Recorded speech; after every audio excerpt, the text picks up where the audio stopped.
जय श्री राधा कृष्ण। आप सभी प्रेमी भक्तों का हार्दिक स्वागत है। आज हम बात करेंगे उस पावन एकादशी की जो न केवल पापों से मुक्ति देती है बल्कि सुख, समृद्धि और मोक्ष का भी मार्ग खोलती है।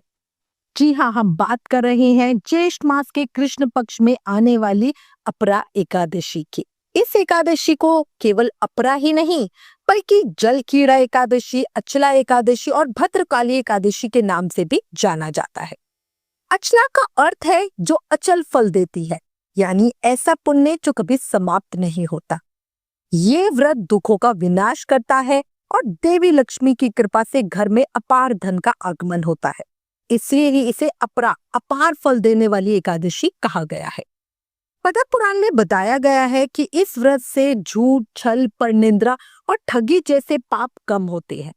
ये व्रत केवल पुण्य ही नहीं बल्कि आत्मशुद्धि का मार्ग भी है। भगवान विष्णु और माता लक्ष्मी इस दिन विशेष कृपा करते हैं। शास्त्रों में कहा गया है कि जो अपरा एकादशी का व्रत करता है वो अगले जन्म में धनवान कुल में जन्म लेता है।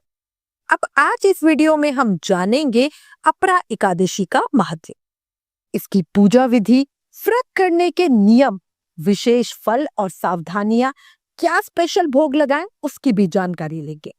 वीडियो शुरू करने से पहले एक विनम्र अनुरोध, अगर आप चैनल पर नए हैं तो प्लीज चैनल सब्सक्राइब करें और अगर आप हर व्रत त्योहार का रिमाइंडर अपने फोन पर पाना चाहते हैं तो एकादशी लिखकर 9821025751 पर व्हाट्सएप मैसेज करें।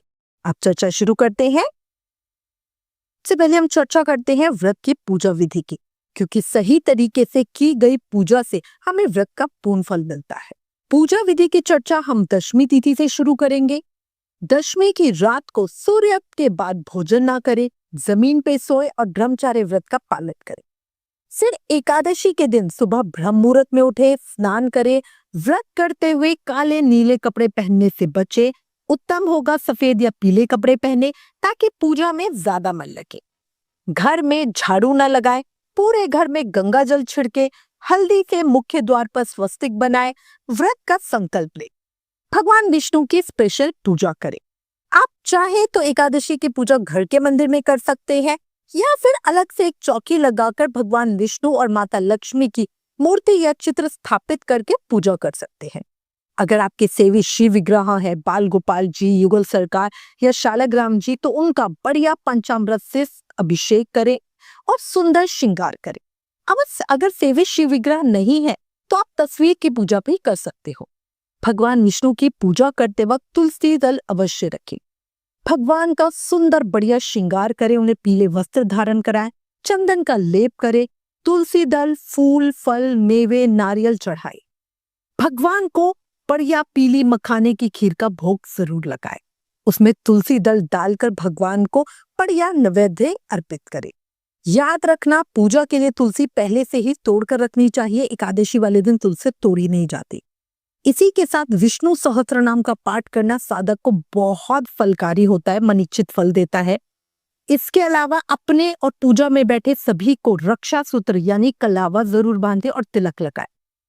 कलावा, इसके ऊपर हमने एक विशेष वीडियो बनाई थी जिसमें बताया था कि समय समय पे हमें अपने रक्षा सूत्र या कलावे को बदलते रहना चाहिए। कई लोग क्या करते हैं, एक पूजा पे कलावा बांधा और वो कितने कितने महीने, सालों उनका वही बंधा हुआ है। ये सही नहीं होता। आप नियम बता सकते हो, हर एकादशी की पूजा पर आप कलावा बदल सकते हो ताकि हर 15 दिन में आपका कलावा बदलता रहे। पूजा करते हुए एकादशी की कथा जरूर सुने।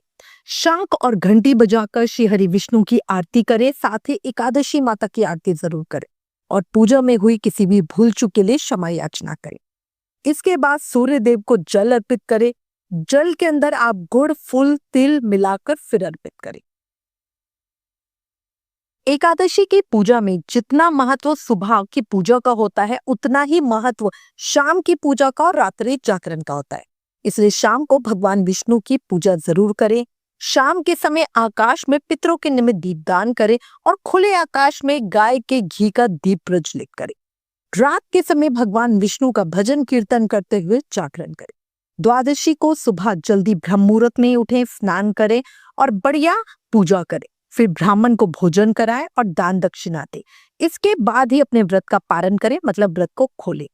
अगर सुबह सुबह उठ के भोजन बनाना संभव ना हो तो ब्राह्मण के लिए निमित्त आप सूखा सामान, जिसे सीधा कहते हैं, वो भी निकाल सकते हैं। याद रखना, ज्येष्ठ कृष्ण द्वादशी तिथि को मधुसूदन द्वादशी मनाई जाती है। एक दिन भगवान कृष्ण की विशेष पूजा का भी विधान है।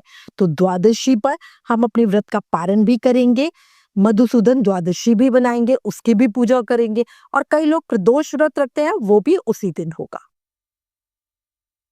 ज्येष्ठ कृष्ण एकादशी पर ककड़ी का भोग अवश्य लगाएं। याद रखना, ज्येष्ठ कृष्ण पक्ष एकादशी वाले दिन ककड़ी का फलाहार मनुष्य को जलचल, थलचल और पक्षी की योनि से मुक्ति दिलाता है। दिन भर उपवास करे, पूरा दिन अन्न का सेवन ना करे। जरूरत पड़े तो शाम को पूजा के बाद एक समय आप फलाहार मतलब कुट्टू सिंघाड़े के आटे से बना खाना ले सकते हैं। अच्छा, एक और बात याद रखना, गर्मी बहुत ज्यादा है, अपने कान्हा जी की प्रसन्नता के लिए उनका बढ़िया सुंदर चंदन से श्रृंगार करें। आप चाहें तो फूल बंगला या नौका विहार का आयोजन कर सकते हैं। चंदन कैसे लगाना है, नौका विहार कैसे करवाए, फूल बंगला कैसे सजाए, इन सब विषयों पर वीडियो ऑलरेडी चैनल पर है। उस वीडियो का लिंक नीचे डिस्क्रिप्शन में दिया है, एक बार देखना जरूर। एकादशी व्रत हमारा पूर्ण तभी होगा जब हम एकादशी व्रत के नियमों का पालन करें। एकादशी व्रत के दिन कुछ कार्य हमें करने से बचने चाहिए। क्या है ये कार्य? पर निंदा ना करें। देखो, किसी की निंदा करना तो वैसे ही गलत होता है, पर एकादशी वाले दिन स्पेशली ध्यान रखना, झूठ, छल कपट और आलस से त्याग कर ज्यादा से ज्यादा समय मंत्र जाप, भजन और सेवा में लगाना। पूजा के बाद घर के बड़े बुजुर्गों के चरण स्पर्श करना, उनका मन मत दुखाना, ठीक है, ध्यान रखना। एक दिन किए गए हर कर्म का फल हमें 100 गुना होके मिलता है, तो सोच समझकर बोलना, चलना और कुछ भी काम करना। ये थी अपरा एकादशी की संपूर्ण जानकारी। अगर इस वीडियो से आपको लाभ हुआ हो तो प्लीज इसे लाइक और शेयर जरूर करना, और हमारे चैनल को सब्सक्राइब करना भूलना नहीं। आप अपने सुझाव हमें कमेंट्स में लिख सकते हैं। आप हमें फेसबुक और इंस्टाग्राम पे भी जरूर फॉलो करें। Please like, share and subscribe. Thank you. जय श्री राधा कृष्ण।